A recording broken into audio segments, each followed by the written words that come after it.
नमस्कार. जय शिवराय, जय शंभूराजे. मी आशिष अनंत दळवी. एक विचार आला मनात, एक संघटना उभी करावी. आणि संघटना कशासाठी करावी तर आपल्या हिंदू धर्माच्या विकासासाठी करावी, आपला हिंदुत्व धर्म जपण्यासाठी करावी. तर त्यासाठी नाव पहिलं आले ते आमचे राजे छत्रपती शिवाजी महाराज आणि त्यांचे सुपुत्र धर्मवीर संभाजीराजे.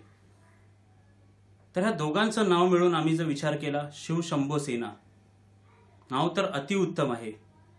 शत्रूलाही धाक पडेल नावानी. कोणाची हिंमत नाही होणार आपल्या हिंदू धर्मावरती आक्रमण करायची किंवा काही बोलायची. तर ह्यासाठी ही संघटना उभी करत आहे. पण पहिला महत्वाचा आहे तो आपला विकास. जर विकास असेल तर आपला धर्म टिकेल, जर विकास नसेल तर काही होऊ शकत नाही. आजवर खूप संघटना आल्या हिंदू धर्मासाठी. मी काही पहिलं करतोय अशी पण काही गोष्ट नाही. काही मी जे बोलतोय हे खूप जण आधी बोलून गेलेत. पण विकास करणारे खूप कमी लोक आहेत.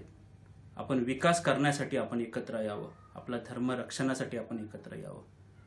बरं, करायचंय काय? मला थेट मुद्द्यावरती येतो.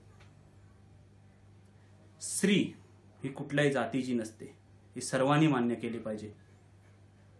प्रत्येक स्त्री हिचा आदर झाला पाहिजे. कोणत्याही धर्मातली असो, कोणत्याही जातीतली असो, कोणत्याही देशातली असो. आज स्त्रियांवरती अत्याचार होतोय. अत्याचारपर्यंत थांबला नाही, पुढे जाऊन बलात्कार केले जात आहे. का सहन करावं? छत्रपतींच्या शासनामध्ये एकदाच बलात्कार झाला, चौरंग केला त्याचा, चौरंग. कोणी हिंमत नाही केली परत.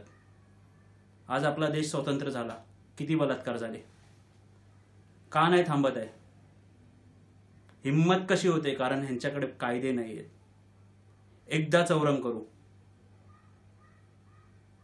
जर बलात्कार करणाऱ्याला जर शिक्षा नसेल तर बलात्कार करणाऱ्यावरती कारवाई करणाऱ्याला जर शिक्षा होत असेल तर आम्ही तयार आहोत ही शिक्षा घ्यायला. आणि स्त्रियांना सुरक्षित करण्यासाठी आपण त्यांच्यासाठी क्लासेस चालू करत आहोत. त्यामध्ये त्यांना प्रशिक्षण दिलं जाईल. प्रत्येक गोष्टीसाठी कसा हल्ल्याला प्रतिहल्ला करावा, कसं आपलं आत्मसंरक्षण करावं, प्रत्येक वेळा किती वेळा बचाव आपण करत राहणार. तर स्त्रियांना माझी खास करून विनंती आहे, तुम्ही सहभाग नोंदवा आणि तुम्ही चालू करा. बाकी पुढचे संदेश मी लवकरात लवकर देईन. छत्रपती शिवाजी महाराज की जय. जय श्रीराम.